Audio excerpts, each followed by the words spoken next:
এই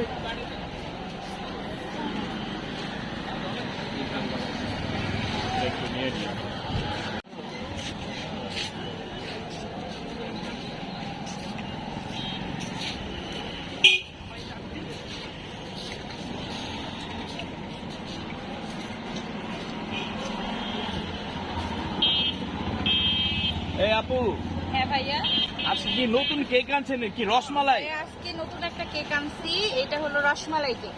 রসমালাই আমার দোকানে ফার্স্ট আনছি।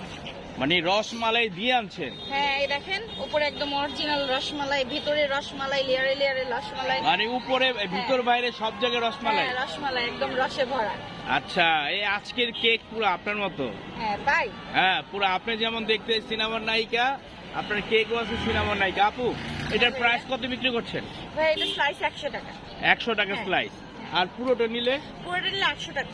800 টাকা, মানে এটাকে 8 পিস করা হবে? হ্যাঁ, এটাকে 8টা স্লাইস করা হবে, পার স্লাইস 100 আর ফুলটা হলো 800।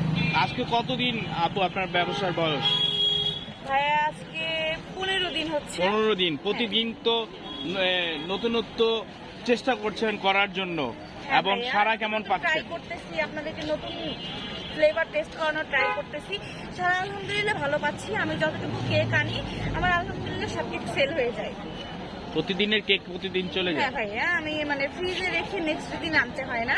আমি যতটুকু বানাইতে পারি ততটুকু আমি সেল করে দিয়ে যাই। কোনো কারণে ধরেন একটা কেক সেল হলো না, সেটা কি করে?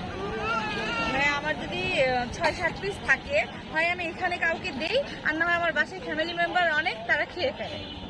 মানে প্রয়োজনে আপনি একটা যদি আস্ত কেকও, পুরো একটা আস্ত কেক রয়ে যায়, সেটা আপনি বাসি খাওয়াবেন না, টাটকা খাওয়াবেন না? এখনো এই 15 দিনে হয়নি যে ফুল একটা কেক এরকম, মানে ফুল কেক বাসায় নিয়ে যাওয়া লাগছে, এরকম এই 15 দিনে হয়নি। মানে সেল হয়ে গেছে? হ্যাঁ, মানে আমি কম করে আনি, ওই কয়টা আমার সেল হয়ে যায়। মানে ফুল কেক বাসায় নিয়ে যাওয়া এখন পর্যন্ত আমার লাগে না। মানে টাটকা কেক আপনার হ্যাঁ, এখানে টাটকা। আসলে টাটকা কেক পাওয়া একদম যায়? টাটকা। আমার ফ্রিজের কেক এখন পর্যন্ত আলহামদুলিল্লাহ সেল করা লাগে না। আপু, আপনার অ্যাড্রেসটা কোথায়? ভাই আমার অ্যাড্রেস আগারগা আইসিটি টাওয়ারের অপোজিট আসলে আমার কেক খাইতে পারবেন। অবশ্যই আপনারা আমার স্টলে আসবেন। অবশ্যই।